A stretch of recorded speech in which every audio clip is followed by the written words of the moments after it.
शीर्षक जादुई जंगल का रहस्य। एक समय की बात है। एक छोटे से गांव के पास घने और रहस्यमय जंगल थे, जहां एक साहसी और बहादुर लड़की रहती थी जिसका नाम प्रिशा था। प्रिशा अपनी खोजी प्रवृत्ति और अनजानी चीजों को जानने की चाहत के लिए जानी जाती थी। गांव के बुजुर्ग अक्सर बच्चों को चेतावनी देते थे कि गांव के पास के जादुई जंगल में न जाए, क्योंकि वहां जादुई प्राणी और प्राचीन रहस्य छिपे हुए थे। लेकिन जितना कोई याद कर सकता था, किसी ने भी कभी उस जंगल के भीतर गहराई में जाने की हिम्मत नहीं की थी। एक दिन प्रिशा की दादी, जो गांव की ज्ञानी कहानीकार थीं, ने उसे एक कहानी सुनाई। कहानी थी एक छिपे हुए खजाने की, जो जादुई जंगल के भीतर कहीं दफन था। उस खजाने की रक्षा एक शक्तिशाली जादू करता था, जिसे केवल एक शुद्ध हृदय वाला व्यक्ति ही तोड़ सकता था। प्रिशा की आंखें उत्साह से चमक उठीं जब उसने अपनी दादी की कहानी सुनी, और उसने ठान लिया कि वह उस खजाने को ढूंढेगी। अगले दिन प्रिशा ने एक छोटा सा बैग तैयार किया, जिसमें उसने खाने का सामान, दादी द्वारा बनाया गया एक नक्शा और अपनी पसंदीदा लकड़ी की बांसुरी रखी। वह सुबह सुबह निकल पड़ी, दिल में उत्साह के साथ। जब वह जंगल में प्रवेश कर रही थी तो पेड़ उसके कानों में फुसफुसाने लगे और पत्तियां नरम हवा में सरसराने लगीं। वह एक पतली पगडंडी पर चलने लगी, जो उसे जंगल के भीतर गहराई में ले जा रही थी। जैसे जैसे वह आगे बढ़ती गई, अंधेरा बढ़ता गया। अजीब अजीब आवाजें पेड़ों के बीच गूंजने लगीं और छायाएं खुद ब खुद हिलने लगीं। प्रिशा की रीढ़ में सिहरन दौड़ गई, लेकिन उसने अपने कदम नहीं रोके। अचानक उसने झाड़ियों में सरसराहट सुनी। उसका दिल जोर से धड़कने लगा जब उसने धीरे धीरे उस आवाज की तरफ कदम बढ़ाए। उसने देखा कि झाड़ियों से एक छोटा फूला हुआ प्राणी बाहर निकला, जिसकी चमकदार आंखें थीं। यह एक लोमड़ी थी, लेकिन ऐसी जैसी उसने पहले कभी नहीं देखी थी। उसकी फर रंग बदल रही थी, जैसे हर कदम के साथ उसका रंग बदल रहा हो। तुम कौन हो? प्रिशा ने थोड़ी कांपती आवाज में पूछा। मैं फैजल हूं, जादुई जंगल का रक्षक, लोमड़ी ने एक मधुर आवाज में जवाब दिया।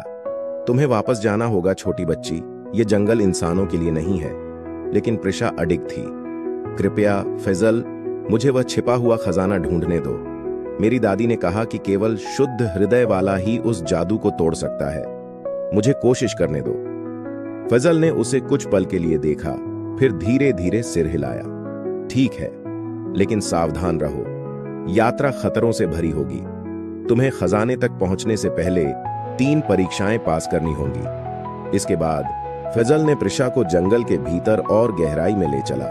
जल्द ही पहली परीक्षा आ गई। एक गरजती हुई नदी जो उनके रास्ते को रोक रही थी। नदी की धाराएं इतनी तेज थीं कि पार करना असंभव लग रहा था। तुम्हें बिना भीगे नदी पार करनी होगी, फैजल ने कहा। प्रिशा ने गहराई से सोचा और फिर उसे अपने बैग में रखी बांसुरी याद आई। उसने बांसुरी निकाली और एक नरम धुन बजाई। उसके आश्चर्य का ठिकाना नहीं रहा जब नदी शांत हो गई और एक प्रकाश से बना पुल दिखाई दिया। वह सुरक्षित पार कर गई और फैजल उसके पीछे पीछे। दूसरी परीक्षा एक विशाल कांटों का भूल भुलैया था, जो आकाश तक फैला हुआ था।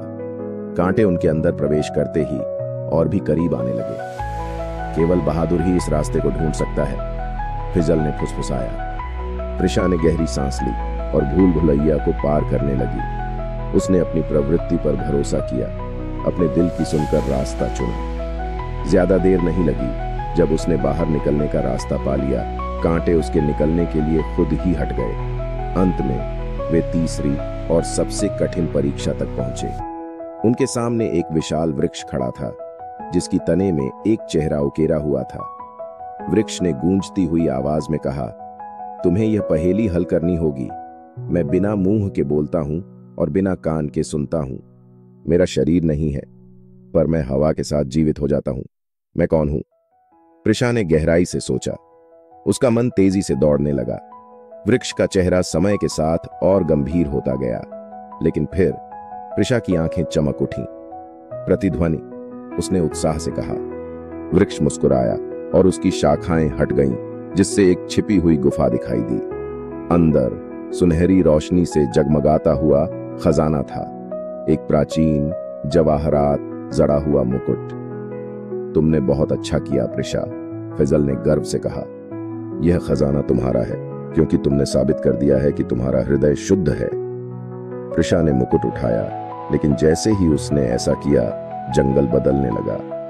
काले मुड़े हुए पेड़ खूबसूरत फूलों से लदे पेड़ों में बदल गए और छायाएं गायब हो गईं। जादुई जंगल अब रहस्य और भय का स्थान नहीं था, बल्कि सुंदरता और आश्चर्य का स्थान बन गया था। प्रिशा अपने गांव वापस आई, जहां उसे एक नायक के रूप में सम्मानित किया गया। मुकुट को गांव के चौक में रखा गया, उस दिन की याद के रूप में जब एक बहादुर लड़की ने जादुई जंगल में प्रवेश किया और उसके अंधकार को प्रकाश में बदल दिया। इस तरह प्रिशा एक किंवदंती बन गई। उसकी कहानी पीढ़ी दर पीढ़ी सुनाई जाने लगी, दूसरों को बहादुर, दयालु और सच्चे दिल वाला बनने की प्रेरणा देने के लिए।